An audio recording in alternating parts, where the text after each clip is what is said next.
Hello everyone, I hope आप सभी ठीक होंगे।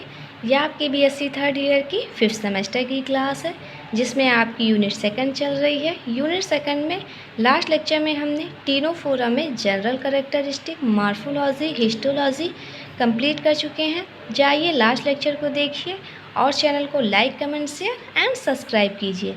और आज हम पढ़ने वाले हैं तीनों फोरा की फिजियोलॉजी के बारे में। फिजियोलॉजी में सबसे पहले हम पढ़ेंगे लोकोमोशन।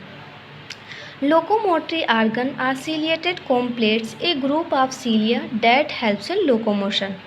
इनमें जो लोकोमोटरी आर्गन होता है उसे हम सीलिएटेड कॉम्प्लेट बोलते हैं, जो कि एक ग्रुप होता है सीलिया का, जो कि लोकोमोशन में हेल्प करते हैं। They are the largest single animal using cilia for locomotion. अब जैसे जैसे हम आगे बढ़ते जाएंगे, जैसे जैसे हमें नया फाइलम मिलता जाएगा, उनमें हम देखेंगे उनमें सीलिया हमें नहीं दिखाई देंगे। लेकिन जो टीनोफोरा होता है ये लार्जेस्ट ऑर्गेनिज्म होते हैं जिसमें हम सीलिया का यूज़ देखते हैं, जो कि लोकोमोशन में हेल्प करता है। जो स्टीनोफोरा होता है ये लार्जेस्ट ऑर्गेनिज्म होते हैं जिनमें हम सीलिया का यूज़ देखते हैं फॉर द लोकोमोशन के लिए। निमेटोसिस्ट एब्सेंट होते हैं। इनमें जो निमेटोसाइट सेल होती हैं वो एब्सेंट होती हैं। Instead special adhesive and sensory cell called colloblast present on tentacles helps in food capture. Coloblasts are like cnidoblast in cnidaria. They are present on tentacles and are discharged to capture prey। जैसे अभी हमने पढ़ा, इनमें जो nematocyte cell होती हैं वो absent होती हैं, लेकिन निमेटोसाइट सेल की जगह इनमें प्रेजेंट होता है कोलोब्लास्ट सेल। कोलोब्लास्ट सेल जो होती हैं ये निमेटोसाइट की जगह पे प्रेजेंट होती हैं। जो कोलोब्लास्ट सेल होती हैं ये सेंसनरी सेल होती हैं और ये टेंटिकल्स पे प्रेजेंट होती हैं। हेल्प इन फूड कैप्चर, ये फूड को पकड़ने में हेल्प करती हैं।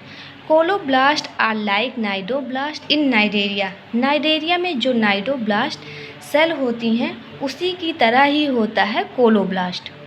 They are present on tentacles, ये टेंटिकल्स पे प्रेजेंट होते हैं। जो कोलोब्लास्ट होती हैं ये टेंटिकल से डिस्चार्ज होती हैं टू कैप्चर प्रे, अपने शिकार को पकड़ने के लिए।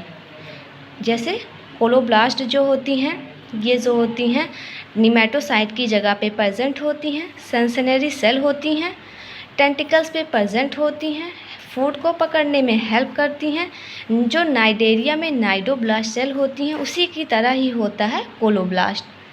और ये जो कोलोब्लास्ट सेल होती हैं ये डिस्चार्ज होती हैं टेंटिकल से। ये टेंटिकल से क्यों डिस्चार्ज होती हैं? ये फूड को पकड़ने के लिए, अपने शिकार को, प्रे को पकड़ने के लिए जो होती हैं टेंटिकल से डिस्चार्ज होती हैं, निकलती हैं।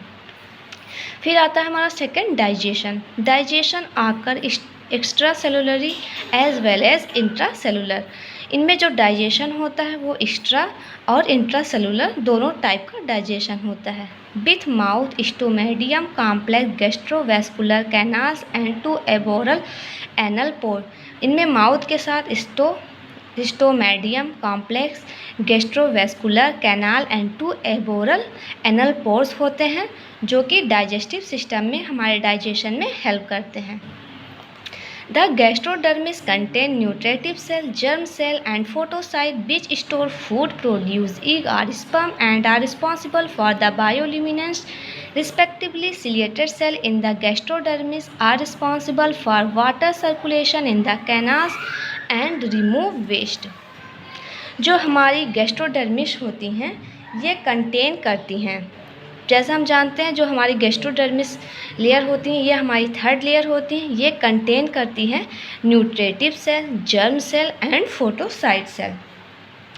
जो टीनोफोरा होते हैं इनमें जो न्यूट्रेटिव सेल होती हैं ये टीनोफोरा को न्यूट्रिशन प्रोवाइड करती हैं, और जो जर्म सेल होती हैं वो स्पर्म और एग सेल को प्रोड्यूस करती हैं। और जो हमारी फोटोसाइट होती हैं, पहले हम समझेंगे फोटोसाइट का मतलब क्या होता है। फोटो मतलब जैसे हम जानते हैं लाइट, और साइट मतलब होती हैं सेल। जो सेल फोटो इमिट करती हैं उसे हम फोटोसाइट बोलते हैं। जो हमारा गैस्ट्रोडर्मिस है इसमें जो होते हैं फोटोसाइट सेल होती हैं, इसीलिए इसमें जो होता है बायोल्यूमिनेसेंस के काम आती हैं। फिर से हम इसे समझेंगे। गैस्ट्रोडर्मिस जो होती हैं ये हमारी थर्ड लेयर होती हैं। ये कंटेन करती हैं 3 cell, nutritive cell, germ cell, photocyte. Nutritive cell जो होती हैं न्यूट्रिशन प्रोवाइड करती हैं टिनोफोर्स को। जर्म सेल जो होती हैं ये जो होते हैं स्पर्म और ओवम जो होती हैं प्रोड्यूस करती हैं। और जो फोटोसाइट सेल होती हैं, फोटोसाइट का मतलब क्या होता है? फोटो मतलब होता है लाइट, साइट मतलब होती हैं सेल। जो फोटोसाइट सेल होती हैं, जो ये सेल होती हैं ये फ़ोटो इमिट करती हैं, उसे ही हम फोटोसाइट बोलते हैं। जो हमारा गैस्ट्रोडर्मिस है इसमें फोटोसाइट सेल पाई जाती हैं जो कि बायोल्यूमिनेंस के काम आती हैं। Ciliated cell in the gastrodermis are responsible for water circulation in the canal and remove waste। जो सीलिएटेड सेल होती हैं गैस्ट्रोडर्मिस में वो रिस्पॉन्सिबल होती हैं वाटर सर्कुलेशन, जो कैनाल सिस्टम में वाटर सर्कुलेशन होता है और जो रिमूव वेस्ट होते हैं उन्हें बाहर निकालने में। फिर आता है हमारा next nervous system. They do not possess a brain और the nervous system, they have a nerve net which is found around the mouth region and more concentrated in the comb rows and tentacles। इनमें जो होते हैं इनमें मस्तिष्क और जो होते हैं तंत्रिका तंत्र जो होता है वह नहीं पाया जाता है। दे डू नॉट पोजेज या ब्रेन और नर्वस सिस्टम, इनमें मस्तिष्क या जो तंत्रिका तंत्र होता है वो नहीं पाया जाता है। दे हैव ए नर्व नेट, इनमें जो होते हैं एक तंत्रिका का जाल होता है। Which is found around the mouth, जो मुंह के क्षेत्र के चारों तरफ पाया जाता है। And more concentrated in the comb row and tentacles, और कोम्ब रो और टेंटिकल्स में कंसनट्रेटेड होता है, केंद्रित होता है नर्व नेट जो होता है। It contains a statocyte in the aboral region situated opposite the mouth. It has a sensory function. It is a balancing organ and helps the organism in swimming। जो हमारा नर्वस सिस्टम होता है यह contain करता है स्टेटोसाइट in the एवोरल reason. इनमें एवोरल reason में एक स्टेटोसाइट सेल होती हैं जो कि माउथ के अपोजिट सिचुएटेड होती हैं, स्थित होती हैं। माउथ के अपोजिट साइड में सिचुएटेड होती हैं, स्थित होती हैं हमारी statocyte cell. It has a sensory function, जो स्टेटोसाइट का क्या कार्य होता है? ये जो होती हैं हमारी संवेदनिक कार्य में जो होती हैं हेल्प करती हैं। It is a balancing organ and helps the organism in swimming. ये जो होता है एक संतुलन अंग होता है जो कि जीव को स्विमिंग में तैरने में हेल्प करता है। जो स्टेटोसाइट होती हैं ये माउथ के मुंह के अपोजिट साइड में प्रेजेंट होती हैं। ये जो होती हैं बैलेंसिंग ऑर्गन होता है और जीव को जो होती हैं स्विमिंग करने में हेल्प करती हैं।